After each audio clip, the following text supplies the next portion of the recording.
Hello everybody, मैं प्रमोद कुमार जैन आपका हमारे यूट्यूब चैनल में हार्दिक स्वागत करता हूं। आज के वीडियो में मैं आपको प्रीवियस वीडियो में जो हमने टेंस की जानकारी प्राप्त की थी उससे आगे की जो भी स्टडी है उसके चर्चा करेंगे। चर्चा करने से पहले जो आपको होमवर्क दिया गया था, जो आपको सेंटेंस बनाने के लिए दिया गया था, उन सेंटेंस को मैं बनाऊंगा और आपको जो है अपने सेंटेंस से उसको मैच करना है, मिलाना है और अपनी जो भी मिस्टेक्स है उनको अलग से निकाल करके आपको उनकी जो गलतियां हैं उन गलतियों को सही करना है। हमारा पहला सेंटेंस है, प्रातःकालीन भ्रमण स्वस्थ रहने का एक सरल माध्यम है। तो ये जो आपका वाक्य है ये बी फॉर्म का वाक्य है, क्योंकि वाक्य के अंत में एक संज्ञा का प्रयोग किया गया है। और सरल माध्यम कौन है, इससे हम कौन पूछेंगे तो आपको जवाब मिलेगा प्रातःकालीन भ्रमण है। तो ये आपका जो है पहले सूत्र से बनाया जाएगा। सबसे पहले हम इसके अंदर सब्जेक्ट का प्रयोग करेंगे। सब्जेक्ट आपको मिल गया प्रातःकालीन भ्रमण, जिसको हम बोलेंगे मॉर्निंग वॉक। हमने लिखा मॉर्निंग वॉक। उसके बाद फॉर्मूला के अनुसार हम इजारम का प्रयोग करेंगे, जो एक वचनकर्ता के साथ इज लगेगा। मॉर्निंग वॉक इज एक सरल माध्यम, आपका नाउन है। एन इजी मीडियम, ये आपका नाउन बन गया। नाउन के बाद जो है आपको वर्ब का प्रयोग करना है, जो है रहने के लिए।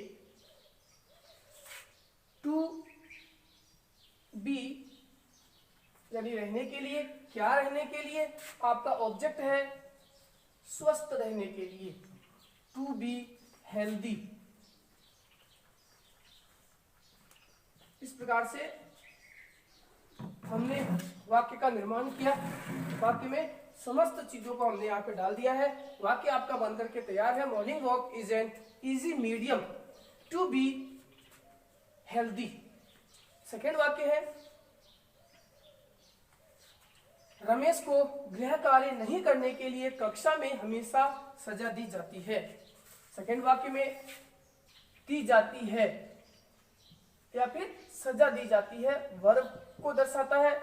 और इस वर्ब में जो कार्य करने वाला व्यक्ति है वो मौजूद नहीं है, सजा देने वाले का जिक्र नहीं किया गया है। इसलिए ये वाक्य जो है आपका पैसिव वॉइस से बनेगा।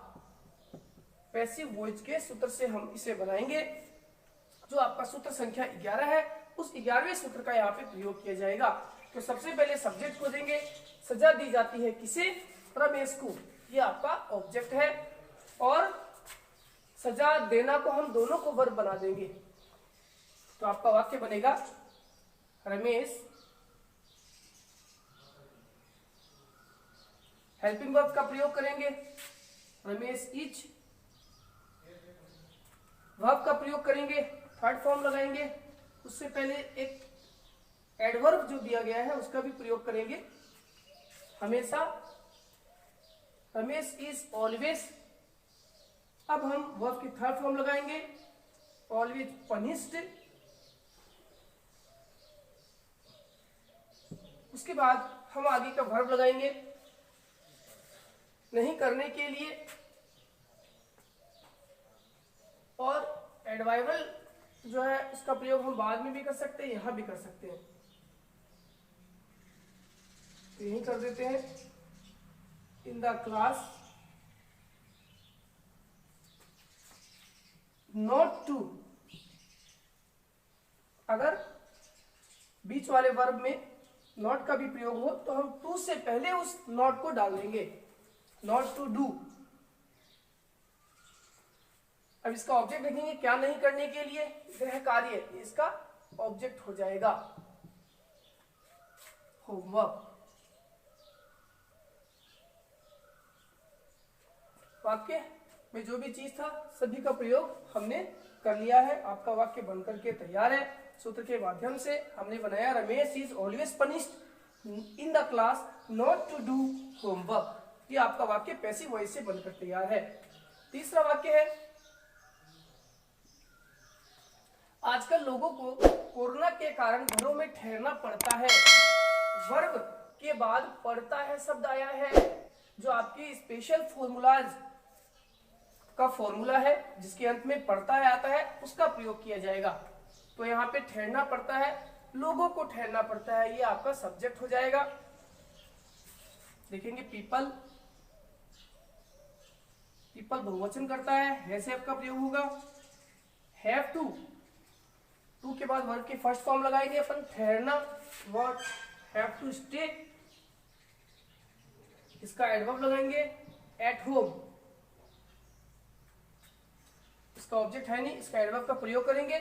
अब बच गया है आपके वाक्य में कोरोना के कारण और आजकल, ड्यू टू प्रीपोजिशन का प्रयोग पहले होगा, ड्यू टू कोरोना, और आजकल को हम एडवर्ब में डाल देंगे now it is.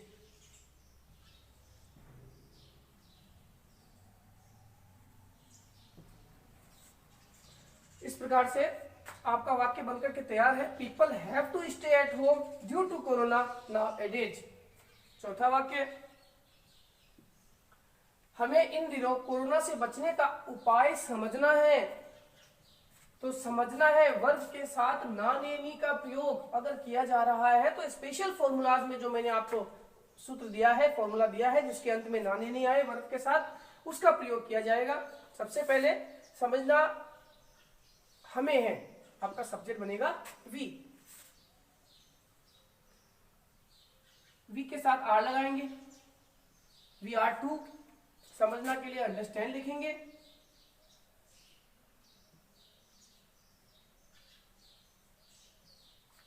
We are to understand, समझना है, क्या समझना है, उपाय समझना है, इसका ऑब्जेक्ट हो जाएगा ये the solution.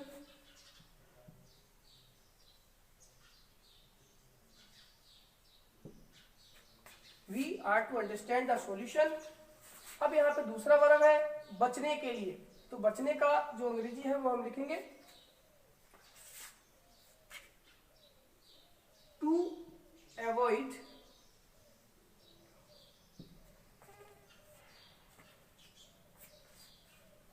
The corona, to avoid corona.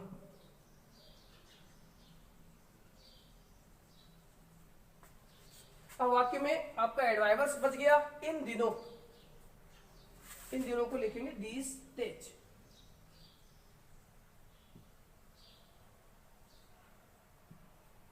We are to understand the solution to avoid corona these days. आपका चारों ही वाक्य बन करके तैयार है। आशा करता हूं आपने कम से कम गलतियां की होगी और आपका वाक्य लगभग अच्छा ही बना होगा। आज के आगे की स्टडी में मैं आपको स्पेशल फॉर्मूला में एक अलग सूत्र बताने जा रहा हूं।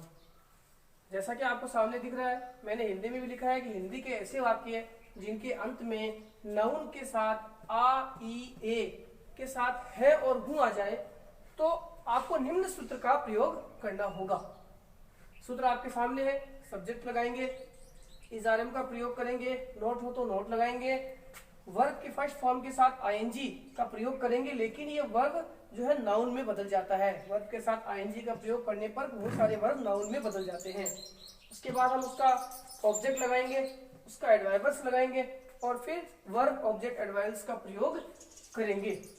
ये वाक्य के बीच में हो तो करेंगे, अन्यथा नहीं करेंगे।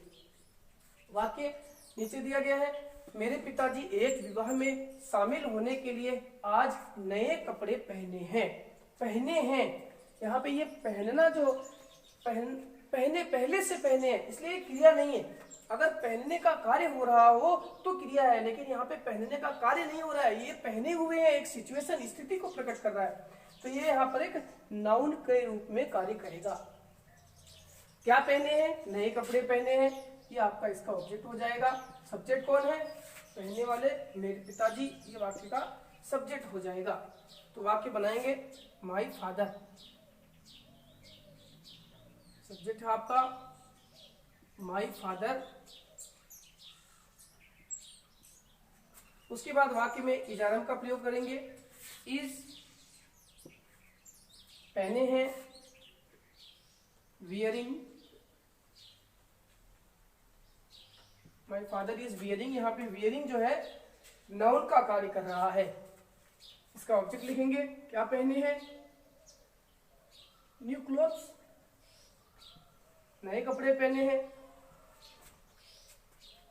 एडवर्ब लिखेंगे, टुडे, आज पहने हैं। फिर वर्ब का प्रयोग करेंगे। वर्ब जो है बीच में आया है शामिल होने के लिए, टू ज्वाइन, शामिल होने के लिए। इसका एडवर्ब फिर एक है, एक विवाह में, a wedding, to join a wedding. इस प्रकार से आपका वाक्य इस फॉर्मूला से बन जाएगा। वाक्य के अंत में जो वर्ब है वो वर्ब दिखने में वर्ब है, लेकिन वो वर्ब है नहीं। वो एक तरीके से देखा जाए तो एक अवस्था को दर्शा रहा है और ये नाउन कहलाएगा। नाउन के साथ आ ई ए का प्रयोग किया गया है आया है, इसलिए हमने निम्न सूत्र का प्रयोग किया है। वाक्य आपका बना, my father is wearing new clothes today to join a wedding. आपका वाक्य बन गया है। वह तुमसे मिलने के लिए बैठा है। तो वाक्य के अंत में जो है बैठा है, ये बैठने का कार्य नहीं दर्शा रहा है, बाकी बैठने की अवस्था को प्रकट कर रहा है। इसलिए ये जो है एक नाउन का कार्य करेगा, ना कि वर्ब का। आ की मात्रा के साथ है आया है तो आप सिंपल से इस सूत्र का प्रयोग करेंगे। बैठने वाला वह है, इज आर एम का प्रयोग करेंगे, इज, वर्ब लगाएंगे सिटिंग, ही इज सिटिंग जो नाउन बन गया है। टू, वर्ब लिखेंगे वापिस मीट, ऑब्जेक्ट हो जाएगा यू। आपका वाक्य जो है बन करके तैयार है। दिए गए फॉर्मूला से हमने इस प्रकार से वाक्य बनाया है।